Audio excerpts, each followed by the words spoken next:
नमस्कार दोस्तों, मैं कुमार चंदन स्वागत करता हूं आपके अपने YouTube चैनल एजुकेशनल पर। दोस्तों, अगर आपसे पूछा जाए कि धरती का भगवान कौन है तो आप क्या कहेंगे? आप सब डॉक्टर का नाम लेंगे क्योंकि इन्हीं को धरती का भगवान कहा जाता है। तो चलिए आज हम जानते हैं कि डॉक्टर कैसे बने। दोस्तों, वीडियो शुरू करें उससे पहले अगर आप अभी तक इस YouTube चैनल को सब्सक्राइब नहीं किए हैं तो तुरंत कर लीजिए और बेल आइकन को भी प्रेस कर लीजिए ताकि इसी तरह की जानकारी आपको आगे भी मिलती रहे। तो चलिए अब जानते हैं आप डॉक्टर कैसे बन सकते हैं।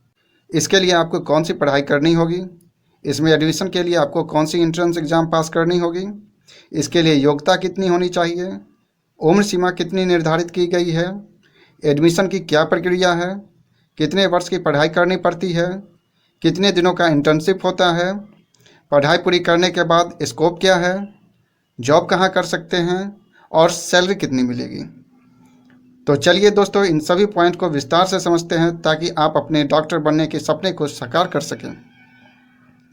सबसे पहले जानते हैं डॉक्टर बनने के लिए जो पढ़ाई की जाती है उस पढ़ाई का नाम क्या है, यानी वह कौन सा कोर्स है जिसे करने के बाद आप डॉक्टर बन सकते हैं। दोस्तों, उस पढ़ाई का नाम है MBBS, जिसका फुल फॉर्म है bachelor of medicine, bachelor of surgery. यही वह पढ़ाई है जिसे पढ़ने के बाद आप डॉक्टर बन सकते हैं। दोस्तों, यह एक बेहद कठिन पढ़ाई होती है, लेकिन अगर आप सच्ची लगन के साथ पढ़ेंगे तो आपके लिए कुछ भी मुश्किल नहीं है। दोस्तों, अब जानते हैं MBBS में एडमिशन के लिए कौन सी एंट्रेंस एग्ज़ाम दी जाती है जिसे पास करने के बाद इसमें एडमिशन हो पाता है। इसमें एडमिशन के लिए आपको नीट की परीक्षा यानी national eligibility cum entrance test देनी होती है, तभी आप MBBS में एडमिशन ले पाएंगे। आपको कौन सा कॉलेज मिलेगा यह आपके द्वारा नीट परीक्षा में मिले रैंक पर निर्भर करता है। चलिए अब जानते हैं डॉक्टर बनने के लिए आपकी योग्यता क्या होनी चाहिए, यानी MBBS में एडमिशन के लिए आपकी मिनिमम क्वालिफिकेशन क्या होनी चाहिए। दोस्तों, डॉक्टर बनने के लिए आपको कम से कम 12वीं पास होना चाहिए, वह भी साइंस सब्जेक्ट से, जिसमें आपका सब्जेक्ट फिजिक्स, केमिस्ट्री और बायोलॉजी हो, तभी आप डॉक्टर बन सकते हैं। अब जानते हैं इसके लिए उम्र सीमा क्या निर्धारित की गई है। दोस्तों, MBBS प्रोग्राम के लिए अप्लाई करते समय आपकी उम्र कम से कम 17 साल और अधिकतम 25 साल होनी चाहिए, तभी आप इसके लिए अप्लाई कर सकते हैं और यह पढ़ाई पढ़ सकते हैं। अब जानते हैं इसमें एडमिशन कैसे होती है। दोस्तों, MBBS में एडमिशन के लिए आपको नीट की परीक्षा देनी होती है। यह परीक्षा आप तभी दे सकते हैं जब आप 12वीं पास कर गए हो या 12वीं की परीक्षा देने वाले हों।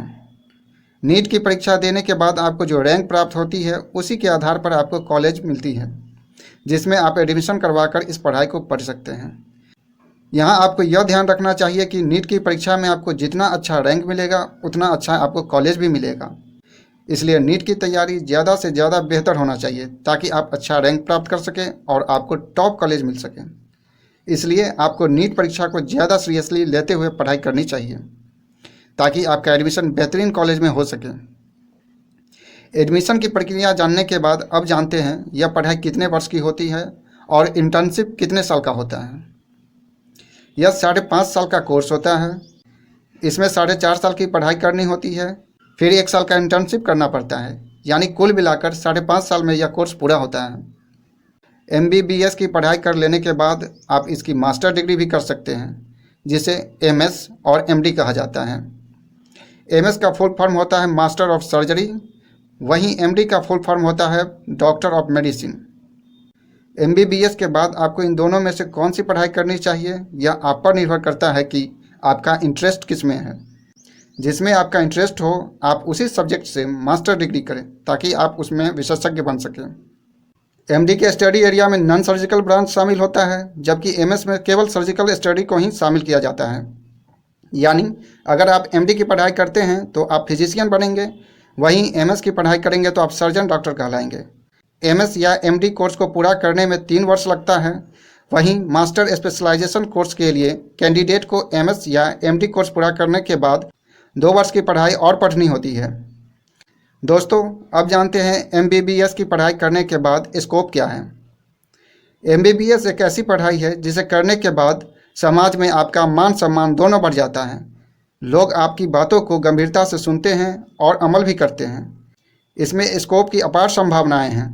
आप डॉक्टर बनने के बाद लोगों की सेवा कर सकते हैं, उनका इलाज कर सकते हैं, जिससे आपकी अच्छी खासी इनकम के साथ एक रॉयल ज़िंदगी जीने का अवसर भी मिलता है। आप सरकारी या निजी अस्पताल में जुड़कर काम कर सकते हैं या खुद की प्रैक्टिस भी कर सकते हैं। कुल मिलाकर यह कहा जा सकता है कि यह एक ऐसी पढ़ाई है जिसमें अन्य सभी पढ़ाई से सबसे ज़्यादा स्कोप है। इसके माध्यम से समाज में आपका एक अलग और ख़ास पहचान बनता है।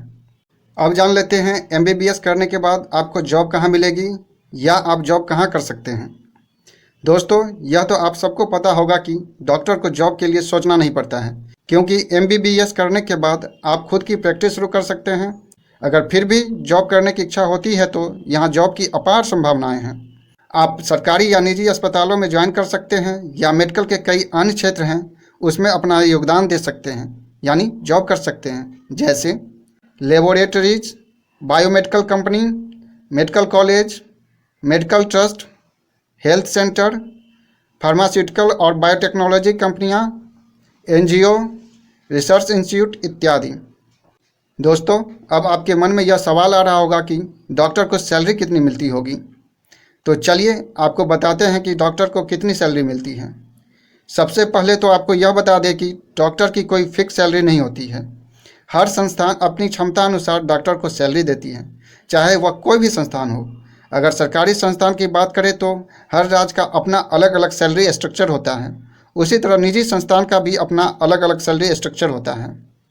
वैसे आपको बता दें कि भारत में 2 तरह के सरकारी डॉक्टर होते हैं, एक जो केंद्र सरकार के अधीन होते हैं और एक राज्य सरकार के अधीन होते हैं, लेकिन दोनों की सैलरी में ज़्यादा का अंतर नहीं होता है। वर्तमान में एक सरकारी MBBS डॉक्टर को लगभग 60,000 रुपये प्रति माह, वहीं विशेषज्ञ डॉक्टर को करीब 1 लाख रुपये प्रति माह दिया जाता है। यह शुरुआती वेतन होता है जो समय के साथ बढ़ता जाता है। ऐसी ही सैलरी निजी संस्थानों द्वारा भी दी जाती है। अंतर सिर्फ इतना होता है कि निजी संस्थान की सैलरी सरकारी संस्थान से थोड़ा अधिक हो सकती है या थोड़ा कम। अमूमन देखा गया है कि शुरुआत में दोनों संस्थानों की सैलरी एक जैसे ही रहती हैं, जो समय के साथ बढ़ती रहती है। दोस्तों, एक डॉक्टर की भूमिका हम सब की ज़िंदगी में बहुत बड़ी होती है। लोगों की ज़िंदगियां डॉक्टर्स के हाथों में होती है, इसलिए इन्हें पृथ्वी का भगवान कहा जाता है। आप भी एक अच्छे डॉक्टर बने, इस शुभकामना के साथ हम इस वीडियो को समाप्त कर रहे हैं। उम्मीद करते हैं आपको यह वीडियो अच्छी लगी होगी। अगर कोई सुझाव हो या फिर किसी अन्य टॉपिक पर कोई वीडियो चाहते हैं तो हमें कमेंट जरूर करें, ताकि हम उस विषय पर वीडियो आपके लिए बना सकें। अगर अभी तक आपने इस YouTube चैनल को सब्सक्राइब नहीं किए हैं तो अब कर लीजिए और बेल आइकन को भी प्रेस कर लीजिए, ताकि अगली वीडियो की नोटिफिकेशन आपको सबसे पहले मिल सके। Thank you.